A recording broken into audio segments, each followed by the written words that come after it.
Hey, everybody. We are live. Right. Well done, Bobby.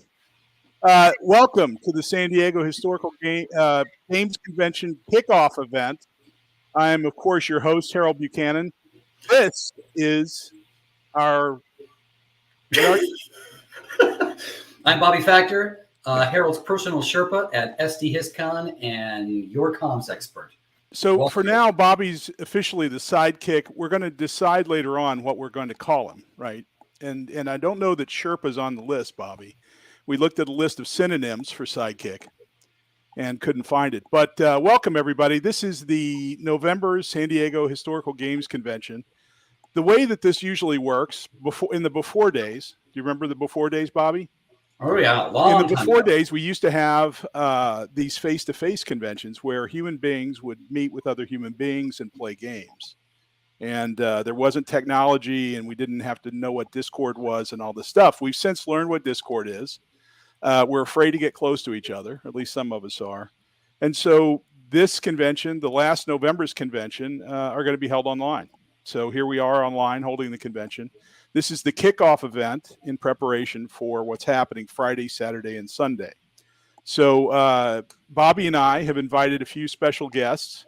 I see two of them are here. A third, I feel like we've lost somewhere between the reality of Earth and Discord. So, we'll try to find him, but we'll see. I just want to mention that this convention is the result of a bunch of people's work. So I want to give them a thanks up front. So many people are involved. But we were discussing today with some of those people, Bobby, that you play an incredible role in putting all this together, in getting it all documented and organized, and then in promoting it. And so the magnificent art that everybody sees for this convention is work. I don't know, by Bobby Factor. Is that a brand? Yeah, I mean, it's sort of a brand, but we're the SD Hist Con brand, and we're proud of it. Yes. So, thanks for the shout out. I enjoy doing it, and I'm a war gamer like most people who are watching this live stream. And I just want to say I love doing it. I love the hobby, and I enjoy participating. It's great. Good, Bobby. All right, so I'm trying to find this. I had somewhere a list of synonyms for, and I know that this is why everybody tuned in, right, was to see you and I talk about synonyms. And I had to look up synonym before I could even look up synonyms for sidekick. But Bobby, we're going to share some synonyms here. Let's do it. So hang with me. This, this is new software, and I know it's hard to tell because I'm so smooth with it. Smooth. Yeah, very smooth. But we're going to share. And let's see. All right. So, Bobby, there it is. Yeah, that's the list of sidekicks, right? Of synonyms for sidekick. So, buddy, that's not bad, right? Hey, buddy. Hey. Accompaniment, accomplice, right? That's kind of nice. That's a lot closer aid. to reality. Aid is good, although I'd like it to be aide de camp. And I'm not sure what the de camp means. You probably do. But I do. But I would suggest we add that if we go with aid. I like that because it's classy. It's classy. It is classy, and there's nothing more classy than the two of us doing a show. Ally is nice. Ooh. Right? That's a good one. Amigo, that's a little informal, but I like it. It is. It gives us an international flair. Very much so. Assistant, associate, it's more collaborative. I think we'd have to move over to colleague, although I don't want to skip chum or cohort. Crony is pretty good. Preferable. Yeah, hard to miss. Friend, of course. Pal, yes. Partner. Playmate. Now, that makes me feel uncomfortable. There you go. Well, what do you get to pick, Bobby, or are we just going to let people I think we're going to go with aide de camp or adjutant. Not listed, but... Adjutant. And adjutant general or just adjutant? We'll just go adjutant. I can be promoted later. Okay, very good. Very good. Excellent. All right. So in the chat, if you have any opinions, please let us know. Just let's keep it, I don't know, PG. Bobby, is that what we're shooting for on this? I see Manuel Serpa has called out Igor or Igor for you young Frankenstein fans. I think we'll put that under consideration. Yeah, that's pretty good. Consort. Muppet. Boy, that's aggressive. Muppet, yeah. That's and of course, who's that? That's Tim Porter from Yeah, that hurts. Yeah, That hurts. yeah. Thanks, Sorry. Tim. Sorry you had to see that. Field aid, that's a good one. All right, very good. I'm going to bring in some of our guests, if you don't mind. That'd be great. That'd be great. First and foremost, I'm going to add a surprise guest that we really haven't talked about. But we've got Cole Worley. How are you doing, Cole? I'm very well. How are you? Evening, Cole. We're doing great. Good to see you. Do you have an opinion on the controversy with regard to synonyms? Well, I think it's got to be aide de camp because this is an event that's entirely about class. Yeah. Yes, that's so true. That's so right. help me with the decamp. What is decamp? Well, Bobby. Me. I mean, aide de camp is generally referred to as an aide in a military fashion, right? In a military quality. So an aide de camp is generally sort of a synonym for adjutant as well. It's a direct assistant to a higher ranking officer, etc. So you're suggesting your military quality? Oh, obviously. Look at this haircut. It's perfect. The work's half done. High and tight. Well, I'm going to add guest number 2, and we still have a guest lost in the ether somewhere. Right? So we're looking for that guest as we speak. But I'm going to add number 2 here, and it's our good friend Volko Runka. How are you, Volko? Ooh. Hi, am I coming through? You are. All right. Well, yeah, I'm coming to you from historic Colonial Williamsburg tonight. At least it's nighttime here. I can see the cobblestone streets in the background. Oh, nice. Evening, Volko. Good evening, Bobby. I hate to expose you to my lower torso, but I wanted to share this shirt. Oh my god! Oh my god! And you did.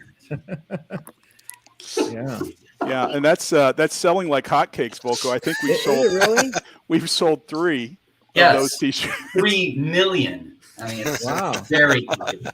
Seeing my name there makes me feel expansive. Good. You feel stretched for some reason. For some reason. Oh my god. Volko, you said your wife was willing to buy a shirt if we put it in women's sizes as well, which we did, but it didn't. Oh. We haven't sold any women's sizes, so I don't know that she's holding up her side of the bargain. Okay, well, I'm thinking that's my Christmas present. Oh, yeah, perfect. So if she takes XL, I'll just ship you mine. XL, no, not even close. Yeah. Oh. Yeah. No, but if you've got size 6, size 8, I'll take it. Very good. So good to see both of you, and thanks. And by the way, as we were practicing this, Volko, and I mentioned to Cole earlier, this is new software for us, and I know that it looks like I've operated this software for years with the precision, and of course with my aide de camp now, Bobby Factor, but. What was I getting at, Bobby? Where was I going with that? I think you were just going all over the place. I was all over the place. But I'm going to hit Cole with this one. And Cole, Bobby said at the end of our meeting, which we spent an hour and a half on this with a bunch of other people, and it was all silliness. But Bobby said, yes, but when we do this, we're all going to be appropriately dressed. Oh, I didn't get that memo. I was saving my shirt for tomorrow. Good. Good. That's good style. And but Cole, you can wear a shirt for multiple days. No. No. So. Well, it's a gaming convention. I thought it was. That's true. Yeah, we're assuming it's going to be the same shirt for multiple days. I mean, the online thing just doesn't quite have the sense around of an actual con, does it? Of an actual Wargamers con. It doesn't. There's no smell-o-vision. No smell-o-vision on our it's sort of an antiseptic kind of shadow of the real thing. Right. Fortunately. So I was concerned because we had one member of the fivesome that we had planned that was missing.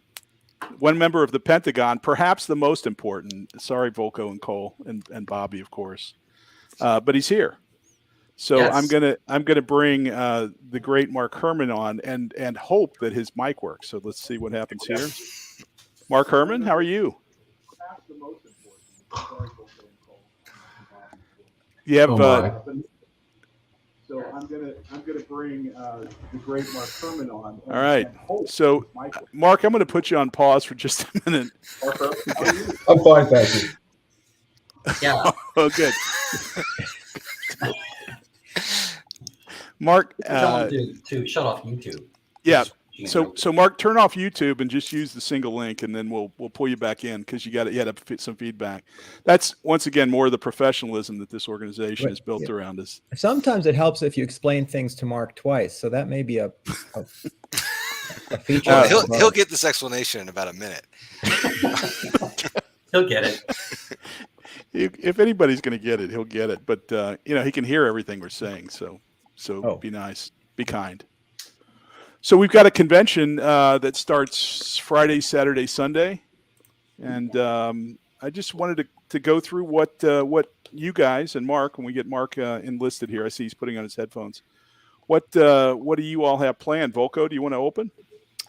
Sure, and I'm going to be popping up in various places, so I'll mention some things that there's so much that I can't be everywhere I want to be, but we've got first of all a raft of Zenobia Award finalist demos, and I mean I won't list them, but I'm very excited to see how those go, and I hope folks will drop in on that. I'll be dropping in where I can on those. We also have several Levian campaign series events. So that's my medieval operational series, Nevsky and Almoravid. We'll have future volumes of that. One is Plantagenet by Francisco Gradija about the Wars of the Roses. That'll be in demo, not available anywhere else yet. And another one is Henry from Joe Schmidt, who's somebody who SD Hist Con folks will know well. And he's got a sort of it's almost like a lunchtime Levian campaign on the Agincourt campaign, which is really cool. So he'll demo that. And then Sunday, something a little different, Almoravid, which is at the printers right now, but we've had some really brilliant work done on cutting edge Vassal module for that, obviously with the finished art. And it's Brian Reynolds, who is a master at computer game design, and has decided that he wants to help us improve the technological level of Vassal. And so he's been working on that, the Vassal engine, and the module that he's been working on is Almoravid. So I'll have the pleasure of introducing Brian to folks who don't know him, and we'll have a look at Almoravid, the game, but it's mainly just to show off the tech of how cool it is to play with this module. I've been playing with it and just absolutely loving it. And then one other thing I'll mention is Saturday, I'll give a little talk that's a little bit offbeat, but it's looking at a few of my favorite fantasy and science fiction games, and how they relate to looking at history, and try to make the case that we can learn about historical military systems from playing fictional games. And I'll make some comparisons. Yeah, a lot of people are looking forward to that event. That sounds really good. You know what, conspicuously absent from this iteration of SD Hist Con are a lot of coin games, right? And generally, you've led a lot of the coin games that SD Hist Con. This time, I think, we have a lot of coin and coin adjacent stuff happening, actually. Yes. And you're right. I'm not actually leading any of them, but there are some here, absolutely. But we're seeing the Levian campaign series really resonating with lots of gamers. I mean, why do you think that is? I mean, I love it. I love Nevsky. I thought it was an excellent system, and I'm loving sequels. Well, I'm very happy that, because it's not something you'd think from a topic point of view. I didn't, skimp on saying, well, I'm just going to do a 2-player war game. I mean, they're war games through and through. So I'm very happy to see that the reception that they've gotten being broader than I had expected. What I hope is the answer, in addition to the conceit that they're fun to play and reasonably accessible. But I hope a part of the answer is because they are filling in some troughs in what the wargaming hobby tends to cover. There's not as much medieval stuff going on as there is ancients on one side and modern era on the other. And there tends to be not as much operational level warfare covered as strategic or tactical on either side. And so what Levin campaign is trying to do is fill that in. And it turns out, as for insurgencies and internal conflicts with regard to the coin series, that there are so many great stories to tell that are virtually untouched in wargaming, or entirely untouched in wargaming. And so that, I think, has just fueled the creativity of folks coming in. And we have a Levian campaign Discord server that, like the coin series, Discord server is dedicated to just getting together and not just talking about the games that already exist or playing games, but it's mainly a design, development, and test site. And we're just in a stew of cooking up new titles, a couple of which, as I mentioned, you'll get to see here at SD Hist Con. Right. Thanks. Yeah, makes a lot of sense to me. And you mentioned that Vassal module for Almoravid. As a longtime wargamer, right? I mean, you've watched the evolution of Vassal modules, right, over the last decade. They're incredible. Yeah, they are. And so Brian is dedicating himself to bringing that forward, I guess, into the modern age of software. And that's true for the engine itself. So he's involved in advancements there. Right. And this module is kind of maybe like a test case. And, it looks 3D, but unlike Tabletop Simulator, I can't knock pieces over by being clumsy the way I am. You can move things around just as you can on a game board. There's a lot of room to roam in terms of table space. And then there's, of course, in addition, a lot of automation, as you might expect, in terms of, okay, if I want to, move my Lord mat over here, I can slide it wherever I want. I can rotate it. Everything moves together. Right. It's actually easier than the physical to move these Lord mats around. Or I can do it with a click of a button, send to the battle array, bring them back, etc. Disband them, levy them, everything is in there. And so, of course, we've been working together very closely to make sure that the Vassal module executes all those rules and functions correctly. But most of all, it's just a beauty to see visually, in terms of the pieces and the shadows and the final art, of course, and a breeze to play on and use. So that's mainly what I want to show off on Sunday with Brian.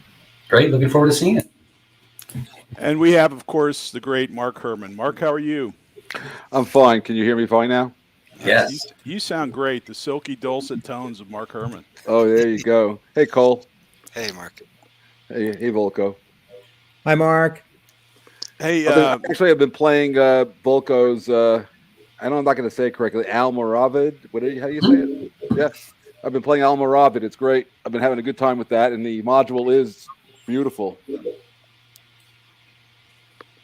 So, Mark, we're just kind of going around the table talking about what you're doing for the con. I know you've got a couple of big events.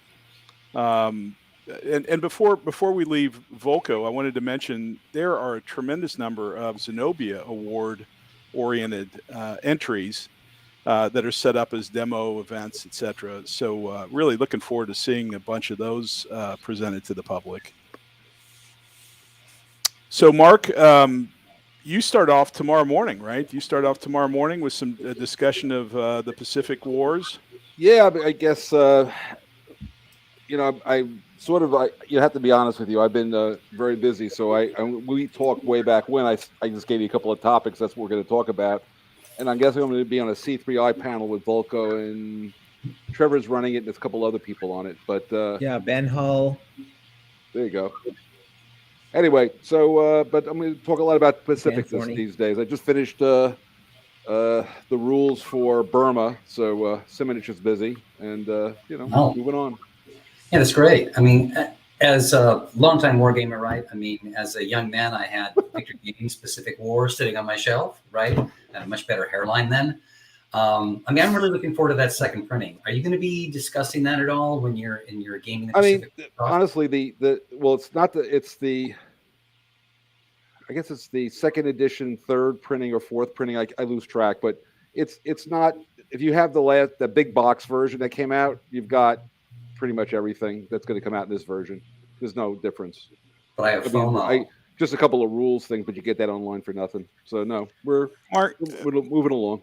Mark, do you bear any responsibility for all of us that owned that Victory Games version and paid $100 for it, and now That's it's right. worth about $10 since it's going? I got to be honest with you. Yes, I'm very responsible. Plan. You know, I got to tell you something. I have a lot more respect and hate for my 31-year-old self now. Exactly. Nice. Oh my God, that guy was crazy. What the hell was he thinking? So good. So good. It I have a took question me for you. 18 months to take it apart and put it back together again. Oh my God, that was painful. Oh, Goodness. I'll never do that again. Goodness. Well, it's also going to be the campaign game is going to be a little different, right? I mean, Well, it's more. It's actually it's funny. Pacific War was the sort of the genesis of Empire of the Sun, but the campaign scenario of the new Pacific War, the genesis was Empire of the Sun. So it's kind of like a circle of life. Isn't there like a song or something out of Lion King or something like Yes. that? So Yes. which I will not sing, but yeah. So it's all good, and but I've been actually it's amazing. I've been playing. When I get involved in very heavily into production, I can't really play other games. So the first thing I played after I kind of took my head up was I played Almoravid, which is very cool. I really like the Nevsky system, and I've been playing an enormous amount of chess lately. So my chess game is actually almost. I actually played somebody and beat them who was actually good. So I went like, "Ooh, I didn't see that in a long time." So that was kind of cool. Yeah. One thing about chess, when we play our war games, we're talking about narratives, but when you play chess, there is only one purpose to chess: to win the game or lose the game. But winning is really much better than losing. It's got no other purpose. Very little abstraction. Yeah, Yeah. there's no, True there's in no baseball. there's no participation award when you play chess. Yeah. That's right. It's true in baseball too, though. I hear. Yeah, that's probably true also. And it's pretty amazing.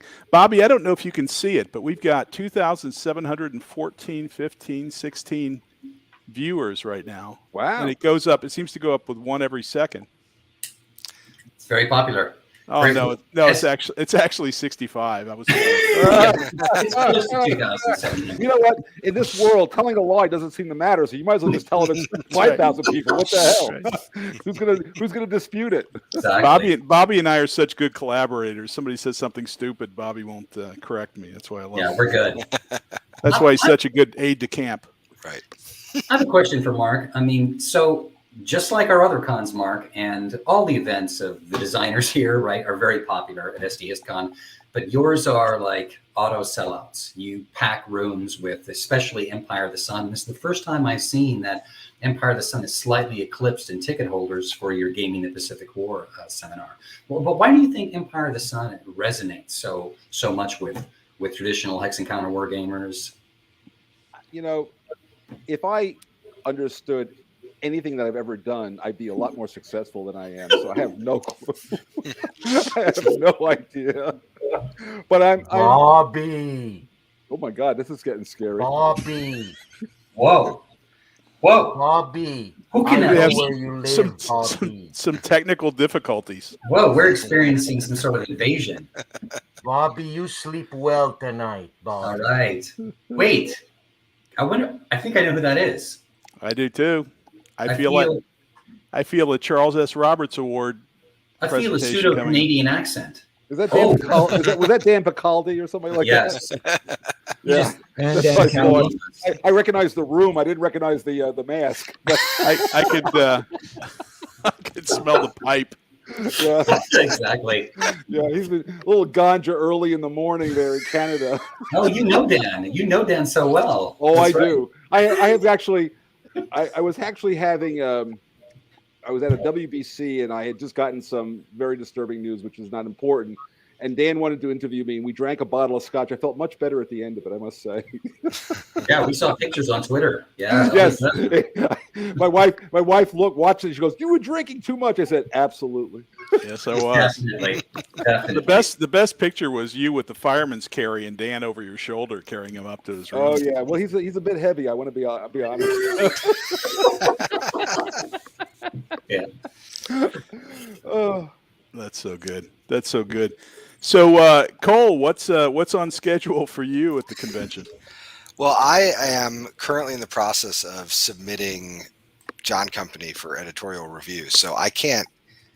Every third sentence that comes out of my mouth has to do with that project. Wow. And so I thought, to be safe, I'd make sure that everything I was doing in the con had to do with John Company. So if I stumbled into the meeting, I could just keep having the conversation I was having with it. So I'll be doing a few John Company things.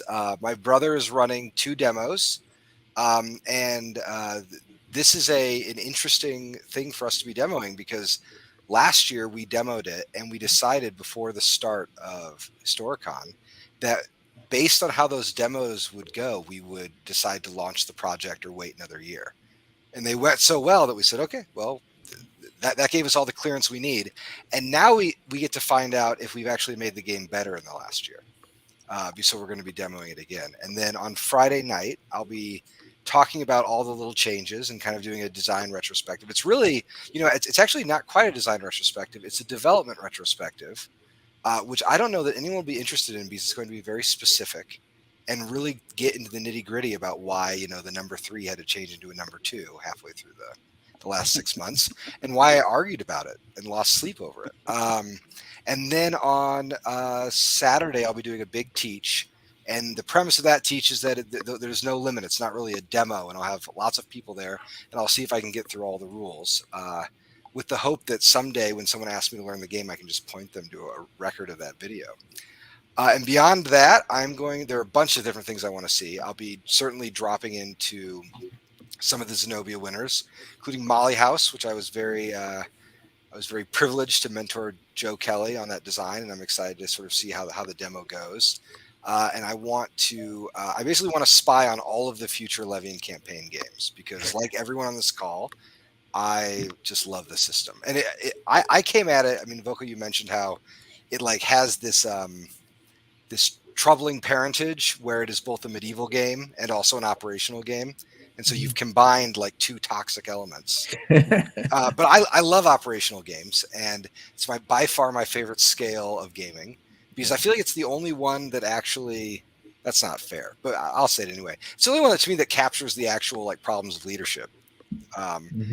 Squad level games tend to feel like movies, and strategic level games tend to feel like fantasies.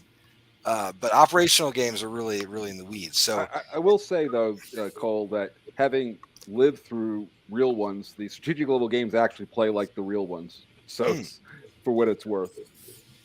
Well, and you have designed a few excellent strategic. No, it wasn't the point. I mean, but when you think about it, like Churchill wasn't actually ever shot at. There might have been some bombs might have hit the ceiling and a little dust came into the room, from the Germans. But it's very abstract when you're the leader at that level, and games are abstract. So I find that in some ways it's the most close to the real thing. At least that's been my experience. How interesting. Well, there are. But I happen to love operational games, by the way. Pacific War. Right, it's just a different. Game. Maybe it's the level of command that one of my favorite books of military history is Chandler's Campaigns of Napoleon, which is just so situated at the operational scale. And so this winter, actually, my project is my partner and I are going to be playing through the longer Nevsky scenarios, which we haven't done yet. And then I'm just trying to find a way to cope with the coming Minnesota winter. Oh wait, if you play with Nevsky with Volko, watch out. He builds castles out of nowhere. I don't know what the hell that's about. I thought he was cheating, actually, until he showed me it had a piece in the game. I said, yeah, no, there's this card. Yeah. Oh, you didn't know this card was in there? Well, yeah, I did not, actually. That's very good. all right. He wants me to play him in Alvamarad. I can't even pronounce the goddamn thing. El Cid, I like to call it. He wanted me to play El Cid, and I just said, I don't have the cards. He said, oh, don't worry about it. I'll let you know what they say. Yeah, you'll do that again. Another castle showing up out of nowhere. It'll be fine. Trust me. Cole, relating to John Company, I mean, that was a game in its first edition that was an immediate sellout and very difficult to get on the second market. On the market. You've done second editions, right? Like Pax Pamir was a very much a revolution in design, and John Company looks to be about the same thing, right? There are a lot of changes. for the better, streamlining, etc., and a bona fide solo system by Ricky Royale, which, by the way, I love his solo systems. They're great. Like for Pax Family, it's perfect. How has designing a second editions for these games really played into your plan as a designer? I mean, was it something that you had always thought of? I mean, as soon as the game came out, you already were thinking of a second edition, or did the plan just evolve that way? Well, I think I had the opposite experience of Mark when he was looking at Pacific War, because I changed everything. I mean, like basically the entire design got completely ripped apart and reassembled, and the development of the second edition took longer than the design of the first edition. Wow. The first edition took 2 years ish. The second edition has taken about 3.5 to do. So there's just a lot more work went into it. And the second edition was, and I don't know if others on the call can sympathize, but sometimes you find yourself without playtesting bandwidth, but you can kind of theorize your way into a working design. And so you spend a lot of time sort of shadowboxing and really just sort of making sure something works from the fundamentals. And then when you build the scenarios, they don't need to be exhaustively tested because the model's strong. And with John Company, I had access to just an incredible network of testers, which was really the core testers from Oath and from Premiere. And so I could put out a version and then it would get played a half dozen times in a weekend. I could make adjustments, and that iterative process could continue for years. And so it just got a level of polish that I haven't been able to give. I don't think any game I've worked on has gotten the level of just like care that this one has gotten. Wow. And that also came from the fact that I was able to free myself from some of the responsibilities. Usually I do a lot of my own graphic design. And with John Company, I hired an illustrator and got some help, and we have an editor, and Ricky did the solo work again. But it just allowed us to really take our time. And we actually built the schedule with about twice as much time as we thought we were going to need, and we ended up using every ounce, every moment of that extra time. So it all pieced together really, really nicely. It is so, and one of the core things, like the core rule I have for these second editions. So I never plan to do them, but the first editions for the history games I've done, each of them is very, very linked to the publisher's capabilities at the time. Right. And with the second edition, I kind of like rolled things back and said, like, instead of asking, for the original John Company, for instance, we had to keep the weight of the game under 1 kilogram because of German postage rates. Right. So we actually cut like 12 pages out of the rules of historic notes because we were at 99, we were at 0.99 kilogram, and it was looking really dicey. So we had to like cut some cubes here and just keep it under, because if we couldn't ship the game for €5, it was going to ruin the whole project. Wow. So instead, Drew and I Logistics. Logistics. It matters. Supply chains, baby. Yeah. So when Drew and I look at these second editions, the first question we ask ourselves is, what's the ideal? What is the ideal format for this? The game that you want to put in your bag and hop on the subway and take to a game night, or the game that helps itself set up, and really think about how difficult is it to learn, to teach, to play. Can we make every element of the product help that thing? And then the test is it also has to be better than the first edition. Right. And because it's not, I don't want it to have any of the products we work on to have the reputation of like, oh, well, the second edition is like the kiddie version of the first edition. Yeah. And so like the second edition of Premiere is sharper than the first, and the second edition of John Company is much sharper. It is a much more expansive. You can be much more creative with your negotiations. And it took a lot of work to kind of get back to that point. But yeah, so the second editions were never part of the plan, but I feel very lucky that I get to do them because it's a rare thing to be able to revisit a design so fulsome. Right. So Cole, are we gonna be able to revisit those conflicts that we all had sitting around the table playing that game creatively? I mean, are we going to have just as many options to cut deals and argue and fight? You have so many more. So in fact, one of the darlings that had to be killed for John Company were the little promise cubes, because the promise cube I love. It's one of my favorite mechanisms I've ever worked on. But there's so much more freedom to make deals that they weren't needed in the same way. So now there are like contracts you could essentially sign away. Not quite a child, but close to it. And so that there are promissory notes that have sort of replaced that system, but it was simply because there was just much more to trade and to talk about. And I have seen people purchasing debt from each other. I've seen puts put on private firm shares in the game, and like not quite happening in those terms. But when we step back from the negotiation table, we realized that was what was happening at that moment. Right. Yeah. So there's a lot of room. The original game, especially the extra scenarios, which is always where I wanted the heart of the game to be. I always wanted it to be in the deregulated scenario, the full campaign. Those scenarios did not get initially a lot of testing. They worked most of the time, but they didn't get a lot of testing. And many players who played John Company who really liked it only ever played the first scenario. And so one of the things that we did was we said, okay, if we can get that scenario down to a more reliable 3 hours and make the game a little bit more approachable, players will feel a lot more comfortable saying, well, let's spin one of the other scenarios. And so I'm seeing now, even among the newer testers who are coming kind of at the last minute to just sort of see what's going on in the game, people who play the very first scenario and then they feel comfortable jumping to the other parts of the design. Yep. So there's a lot more to explore. You know, the problem we always had with time for John Company was the same thing we have in Fire of the Lake or other coin games, is that we just sit around arguing and trying to cut deals, and that just how do you measure that time? But the great thing about that promise cube was that you could return that promise under conditions that the other party didn't want to accept your return of such promise. Yes, right? Precisely. So what I'm going to do is I'm going to hire one of your family members into this terrible job that no one wants, and is completely useless for this part of the game. But the benefit of that is we're even. Yep. And I usually tell folks that all negotiation games are either about assessing value or about leverage, and John Company is all about leverage. It's all about finding the point to push your opponents in. No doubt.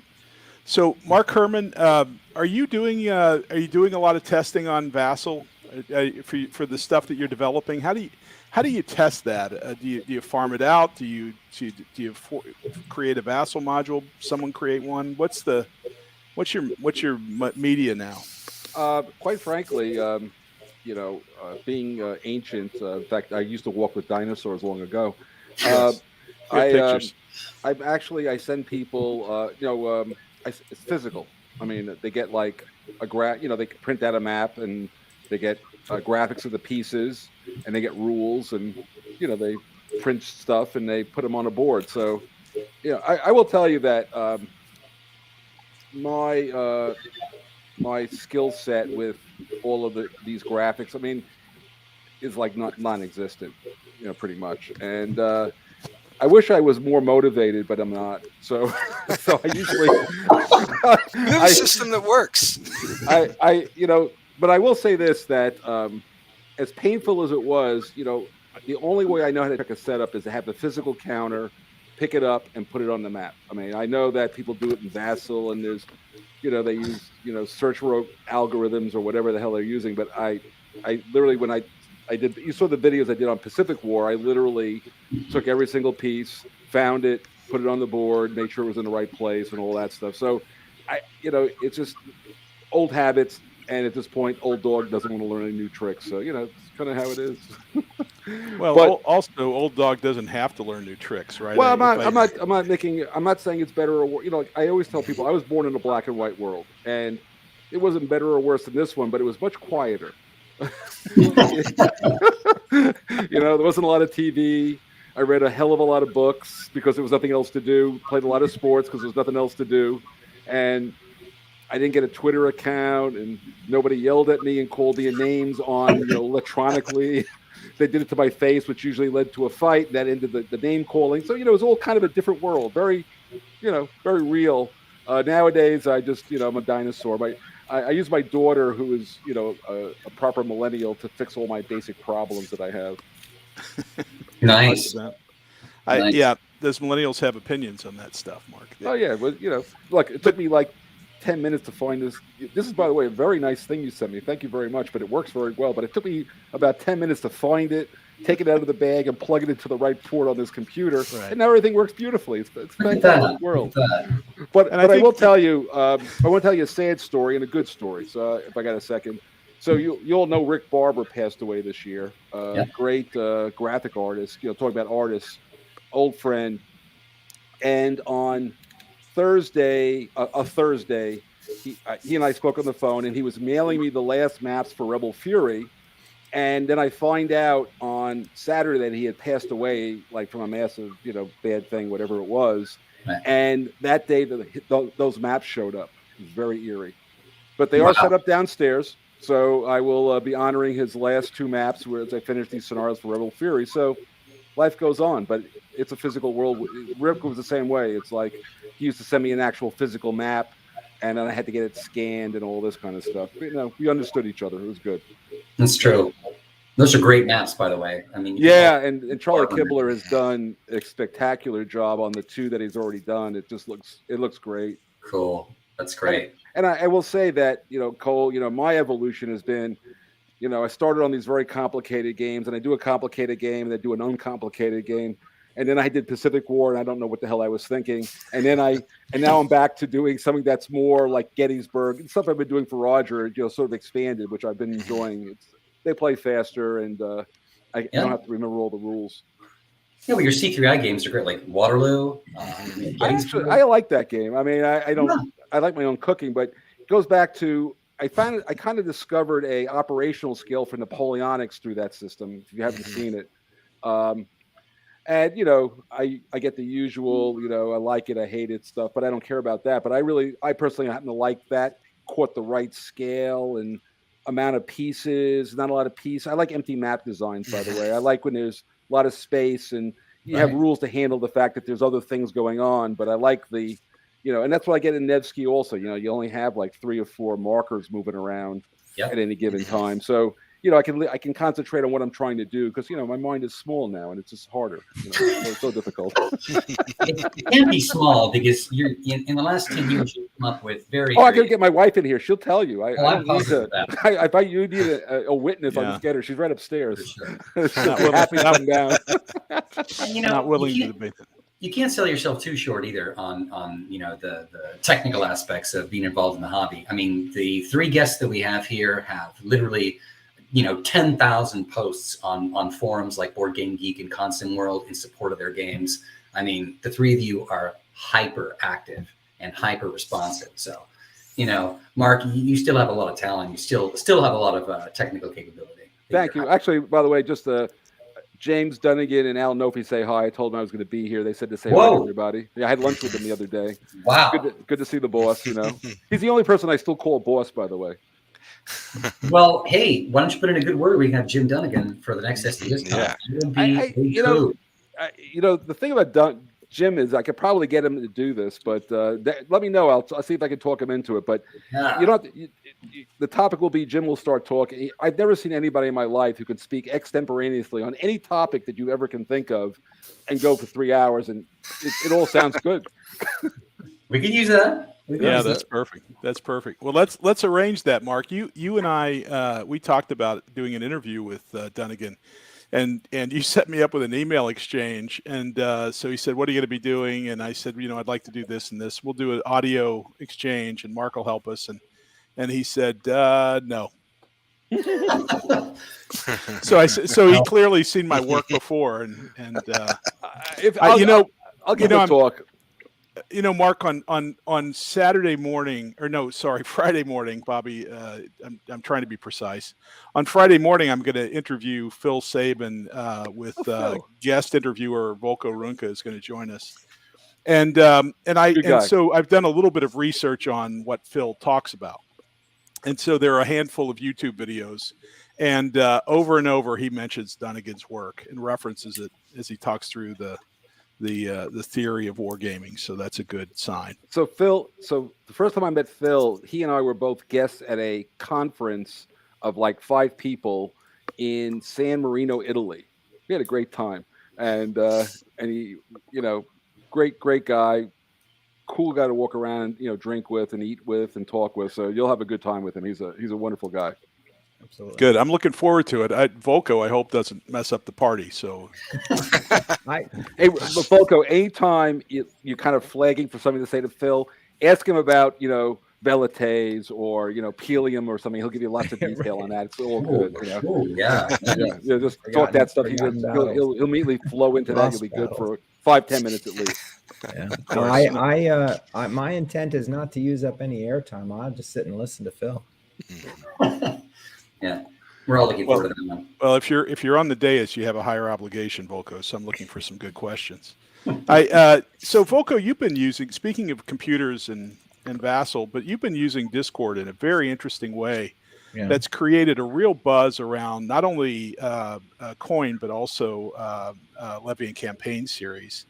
You want to talk a little bit about that and what you had in mind and where it actually ended up?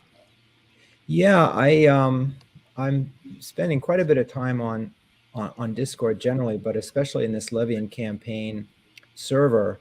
And the original idea came a little bit from the Coin series Discord, which I'm not active on it, but I've popped in and monitored it, and it's very active with people, fans of the Coin series, of course, as you might imagine. But it's not just in the sense of a meeting place or a place to answer questions or critique as it might be on Board Game Geek, but it's generates new designs. And I don't know that was the purpose of the Coin series Discord originally. I don't know. I didn't create it. I don't know what it was, but that came out of it. And it makes sense that it would. And so when Spanish designer Francisco Gradeja Paco, who's was working on Plantagenet for the series, set up a server to support just his development of that game. I said, well, let's expand it to the whole series. And I already knew I had about a half dozen designers who were in various states here and there, and my kind of usual thing was just checking in with them every once in a while, or maybe I'd get an email. And I thought, let's bring them all together here. And the first purpose of doing that for the whole series for games that were not yet published was actually something that Cole, you were talking about for John Company, and that is to have as much playtest help as we could find. And the thought that if we have an open server, people will want to peek in on, what are we doing? It's open to the public, come on in. And maybe some of them will be interested enough to help us test the designs as we go and give us feedback as we go. And that happened. And in addition, I think my sense was that work by the various designers accelerated. People got more interested in the projects and gave Levy and Campaign a higher priority. And then new ones joined in, and we had new designs from some established designers like Joe Schmidt with Henry. And there's a lot of, again, it's all gamers who are interested in medieval operational settings, interested in the work of design, development, and testing in that endeavor. And of course, there's a lot of then cross-help, cross-pollination, and assistance, and all of that just has a multiplying effect. And so we're going to, I think my forecast is we are going to end up with a larger number of P500 ready games than GMT can put through its pipeline. Nice. And I think we're going to reach that point probably the second half of next calendar year. So it's just been, it's of course been a boon to the projects I've been directly working on, like Almoravid and Inferno about Tuscany Volume 3, but it's brought the whole multi-designer, multi-play tester effort around what could be, if the market wants it, and if GMT produces it, could be a really massive series we've got, big games, small games. We're covering basically almost all regions of the medieval world among these designs. We have a 4-player design. We have a naval warfare design. Every setting is going to emphasize different aspects. Inferno is going to emphasize between the Guelphs and Ghibellines is going to emphasize rebellion and revolt and that kind of thing, for example. And like in the coin series, it's going to tap the diversity of different. I mean, I'm kind of touching all of them, but my design work is a fraction of the whole, and so you get lots and lots of ideas for design that I never would have thought of, just as in the coin series. You know, there's just thinking about how Discord has changed development, because I think I've experienced something kind of similar. It used to be when we would do testing for something like Root, where we have a really good testing core, but my goal was always get my playtesters the kit early in the week. Maybe they have time over the course of the week to assemble it, and then maybe they'll play once on the weekend. And the thing that I would have to be thinking about very carefully is playtester fatigue, because around the 4th kit they build, usually they're done, and development could have a really long way to go. And what we found, we were working on Oath, just because of the pandemic, we moved everything off to Discord. And then we happen to use Tabletop Simulator, but the principle is still the same, which is it's more like a video game release schedule, where the work is all on the publisher side or the design team side to assemble the digital mod. And for the tester, they just have to click to access it. Yep. And so suddenly we weren't having playtester fatigue. And in fact, when we post a new version, instead of getting a lot of long sighs about how much work they're going to have to do to assemble it, people would start recruiting for games, like the same day.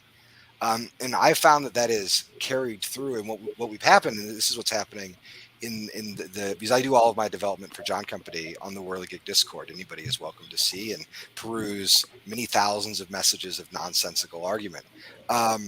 But what we found is that actually we are gaining more testers as the project continues instead of losing them. So that right now, like we had over the last 2-week period, we had about 25 or 30 tests that were played. And I'm changing almost nothing about the design. There's really nothing to be tested at this moment. But that isn't slowing down the testing. And so what we're trying to do is shunt that energy to other titles. They might be folks working on Zenobia games or other titles. But I can start to see how when I joined the Coin Discord, I expected to see, 10 channels for all the different coin games, or 12 or whatever number we're at now. And instead, as you well know, there were dozens of channels from games I'd never heard of that were being developed organically. That's amazing. It really is. Well, a part of it is a testament to the quality of the work that you two both do, and the attraction of so many bright designers to help, which is cool, and I think just enhances your superpowers. So for those of us that are mere mortals, I don't know how we can compete. That's right. So good. Well, this has been a great session. We talked about an hour. I know, Mark, you're on the East Coast, but I think it's an hour or two later there than it is for Volko, isn't it? Because Volko's ready to go. Oh yeah. What's Volko, in store you're tonight? not home, are you, Volko? That doesn't look like your house. I'm in Williamsburg. Oh, I knew it wasn't your house. I didn't recognize that room. Volko's at his safe house somewhere outside the Virginia state lines. Volko, were you an election official in the last election and the death threats that you're hiding? No, I was not. Disguised as a blacksmith. Very good. Very good.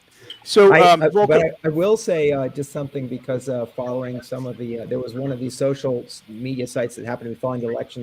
There's a lot of trolling, of course, going on like any other on this site. And one guy comes on, I love this. He says, "Oh yeah, I visited Virginia once and it sucked. Boring suburbs outside DC. Everybody south of that is a cracker, except for a few weird people in Williamsburg who dress up." Wow. Wow. Well, it sounds like you have your choice as to how you want to portray yourself. Given I move amongst them all. Nice. That's so good. So good.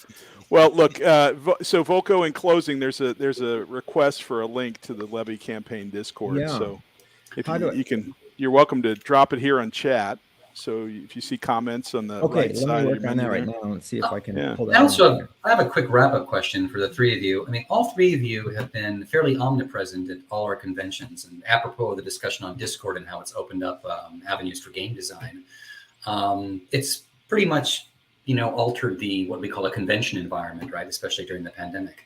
The three of you have led events at various SD Hist Cons. Have you enjoyed it? Do you see yourself doing these things in the future? Do you feel that virtual cons have a place in the hobby? And how have you felt about, you know, being involved in SD Hist Con? Cole? Well, I love this convention because it is most of the conventions that I have to go to for my day job, and I don't mind it a bit, but they're big, very commercial affairs. Right. And this is a much smaller, more intimate convention with just wonderful conversation and just the whole ambiance. Everything is perfect. But in terms of online conventions, I think they're really remarkable because there are lots of folks who wouldn't normally have access to these conventions. And I have 3 small children, and if this convention were held in person, I probably wouldn't be able to go this year because I can't do that to my wife. Right. Like I don't mind making breakfast and getting the kids on the school bus, but it's just a lot to ask of any person. So I like that they open things up. I think that it's a different kind of format, and we're all getting better at it. When we first started doing online sessions, I found online demos to be extremely exhausting, and the biggest problem is I couldn't see the people I was talking to. Yeah. And I found that as we've all adapted to more work from home, it's very easy to ask folks who want to just turn on their cameras, and you can start to get close to that table experience. So I do think, you know, they certainly haven't replaced physical conventions. I'm excited those are starting up, and I'll be going to lots of them coming up soon. But I think there is a place for digital shows because it just allows for different kinds of communities that couldn't exist otherwise. Yeah. How about you, Volko? Well, I think they've already proven themselves, and I do think SD Hist Con has been a leader, if not the leader, certainly within the historical and wargaming world, and there have been important followers like BayadaCon based in Spain, and here we still are. I mean, we're still going. So my forecast is when we have no compunction anymore about getting together in mass gatherings, we're still going to do this for some of the reasons that you mentioned, Cole. For demoing and teaching games, I think it has worked very well from my point of view as the demoer. Anyway, what I don't know, because I haven't participated in that because I've been so busy doing that kind of thing. Yeah. And this kind of thing that we're doing right now is how well does it work for a place to go and just play games with people who you otherwise wouldn't be playing with. And I really have no visibility into that. Are folks showing up to SD Hist Con this weekend to, you know, spend time with people like, you know, like Mark Herman and Cole Wehrle, or are they showing up to find a place to play games with folks because it's a great place to find those people to play with and play? I don't really know.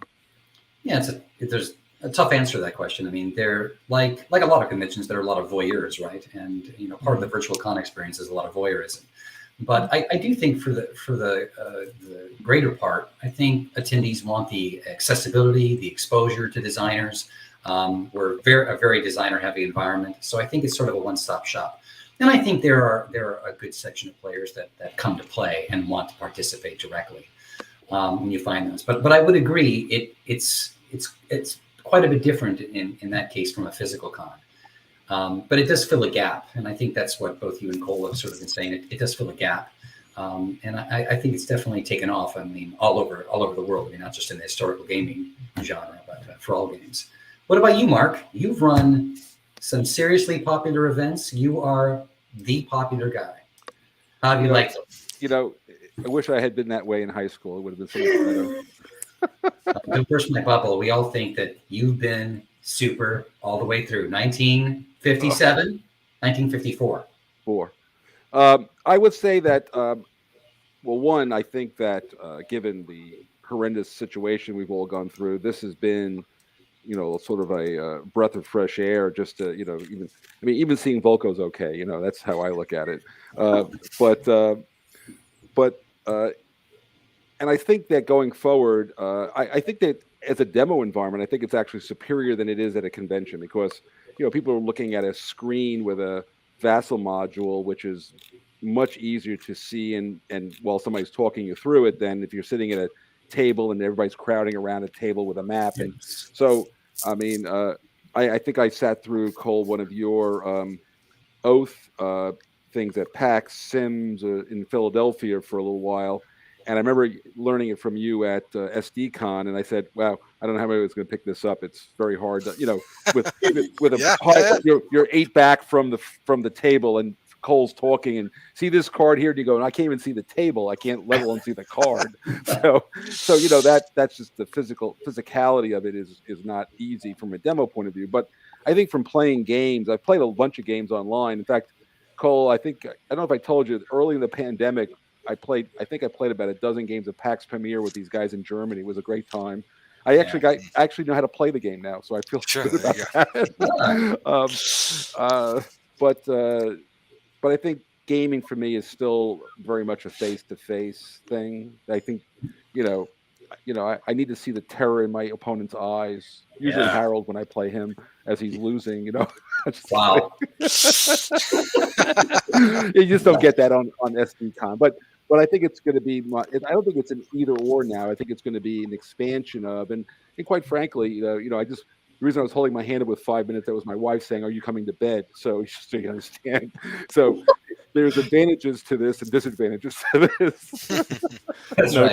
No doubt. Hey, so let me close with one thing, and I will tee up our closing video as we say this, and I'm going to do it in a very smooth manner because I'm very familiar with the software. But we also have the proceeds that are coming from this convention are going to a couple of causes. One is some of it is going to support the Zenobia Award, and in addition, it's also going to support expenses for the San Diego crew to go to in March to Vegas to Dice Tower West. So Dice Tower West has graciously asked us and GMT Games, and of course the Wargame Bootcamp guys who have been there for a number of years. All of us are going to work together to put together a war room, and so a place where you can come and play war games and face to face with other human beings, and we're looking forward to that. And I will also say that we hope that the three of you are going to attend as well. I believe that's the case. It's my plan. Yep. I think for me, March 5th is my granddaughter's 5th birthday, so we'll not be there. I'll be coming on the 6th, but I'll get out there. There's no better place to celebrate a 5th birthday party than in Vegas. Las Vegas. Yeah. That's what I was thinking. Yeah. So do what you have to do. No, I appreciate that, and look forward to that. It's going to be a lot of fun. Appreciate having the three of you here with us. It's been good fun to talk about it, and we will see you all around the con. Thanks, guys. Hey, thanks, guys.